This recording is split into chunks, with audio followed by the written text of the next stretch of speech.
हिंगोली जिल्ह्यातील बळीराजाचं आयुष्य पुन्हा एकदा उद्ध्वस्त झालंय। डोंगरगाव पूल परिसरात कयाधू नदीला आलेल्या पुरानं शेतकऱ्यांचं हातातोंडाशी आलेलं सोयाबीनचं पीक पाण्यामध्ये वाहून गेलं। कर्ज काढून उभी केलेली शेती नदीच्या पाण्यामध्ये गेल्यानं शेतकऱ्यांच्या घरामध्ये ऐन सणासुदीच्या काळामध्ये काळोख दाटलेला आहे। सविस्तर पाहूयात।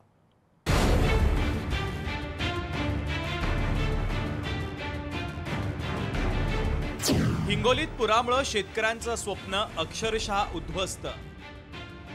कर्ज काढून उभं केलेलं पीक गेलं पाण्यात वाया। बापाला रडताना पाहून लेकराच्याही डोळ्यात अश्रू। कळमनुरीमधील डोंगरगाव पूल नदीचं पाणी भरून आलं आणि पात्र सोडून सरळ शेतामध्ये शिरलं। शेतकरी विजय क्षीरसागर यांनी 8 एकर शेतात सोयाबीनसह कापसाची लागवड केली होती।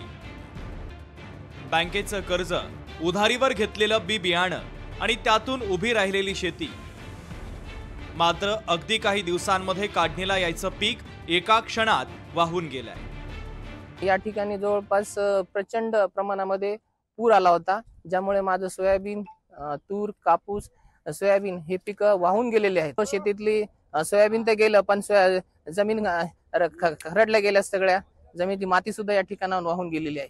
आता असा प्रश्न पडलेला आहे आमच्या शेतकरी बांधवांना की येत्या दिवाळी आहे, दसरा आहे, आम्ही कुठून साजरा करायचा? आज आमच्याकडे पैसे नाहीत। मेहनतीने उभं केलेलं पीक वाया गेल्यानं शेतकऱ्याचे डोळे पाणावलेत। आपल्या वडिलांना रडताना पाहून लहान लेकराच्या डोळ्यांमधूनही अश्रूंचा बांध फुटलाय। पुरामुळे उद्ध्वस्त झालेल्या आयुष्याचं भयान वास्तव लहानग्यानं आपल्या शब्दामध्ये मांडलंय।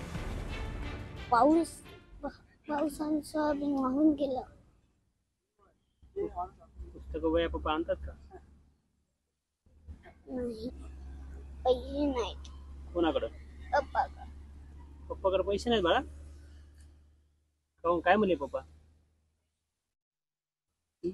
नाही म्हणले पप्पा। काय म्हणले पप्पा? पुस्तकाला पैसे नाहीत म्हणले? नाही। फक्त शेतकरीच नव्हे तर घरातील लहानग्यांचं बालपण सुद्धा या नैसर्गिक आपत्तीनं हिरावून घेतलंय।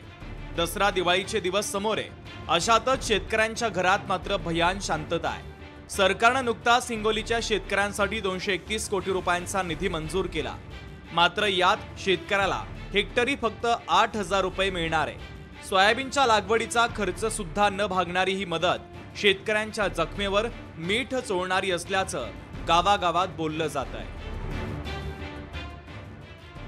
संपूर्ण पिकं वाहून गेलेली आहेत आणि संपूर्ण पिकांची आता माती झालेली आहे। याच पिकाबरोबर सोयाबीन असो, कापूस असो, संपूर्ण पिकांचं मोठं नुकसान झालेलं आहे। एकीकडे सरकारने आता शेतकऱ्यांना मदत करावी, कारण की शेतकरी मोठा उद्ध्वस्त झालेला आहे। अगोदरच शेतकऱ्यांची पिकं पाण्यात गेली आणि आता शेतकऱ्यांच्या घरामध्ये पाणी घुसलं आणि मोठं नुकसान झालंय। यामुळे सरकारने आता एकीकडे कर्जमाफी करावी आणि ओला दुष्काळ जाहीर करावा, अशी मागणी आता शेतकरी करत आहेत। कॅमेरामन राजेश सोबत गजानन वाणी, लोकशाही मराठी, हिंगोली। लोकशाही मराठी, ऐका, पहा, जागरूक रहा।